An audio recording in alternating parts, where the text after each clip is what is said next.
Before you start learning guitar scale, you should learn this first. So what you should learn? The family chord. The family chord start from the C. This is the standard, okay? The next to the C is D minor, and then E minor, F, G, A minor, and then the last beat diminished. Before you proceed to the guitar scale, you should learn this family chord, start from the C. So you can now start learn the guitar scale if you know this, the family chord, okay?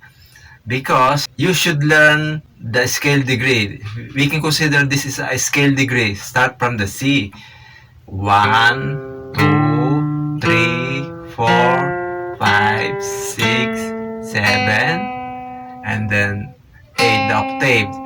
So C, D, E, F, G, A, B, C.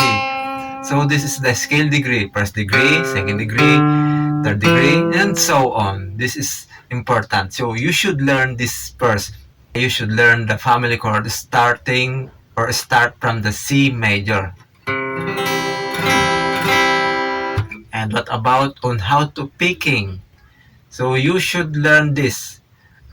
Slightly or gently place your finger on the string.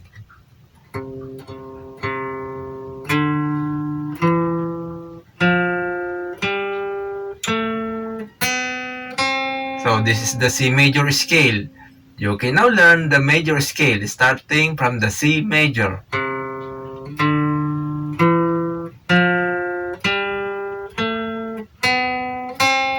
So I'm use a slightly move.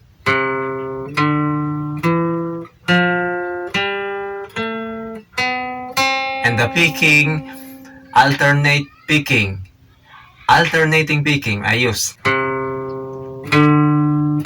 So look at my finger on how to pick. Down, up, down, up, down, up, down, up. And that is called alternate picking. You can apply so many styles. You can apply it on how to execute the guitar scale or the C major scale. You can apply down, down, down.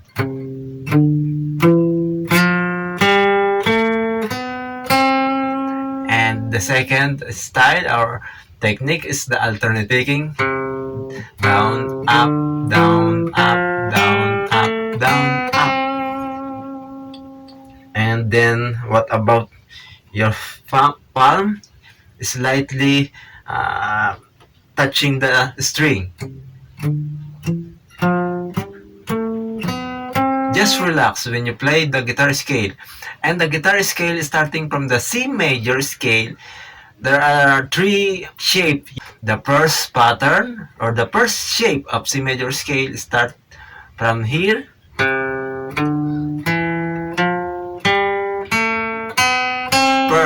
First pattern, second pattern,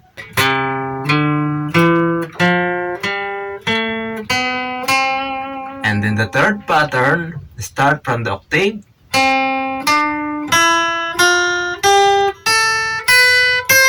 So those are the three pattern or the shape of the C major scale. Okay, but before you proceed to the scale, you should learn the family chord. Start from the C major. Understand? If you are still watching, so practice this to get more ideas.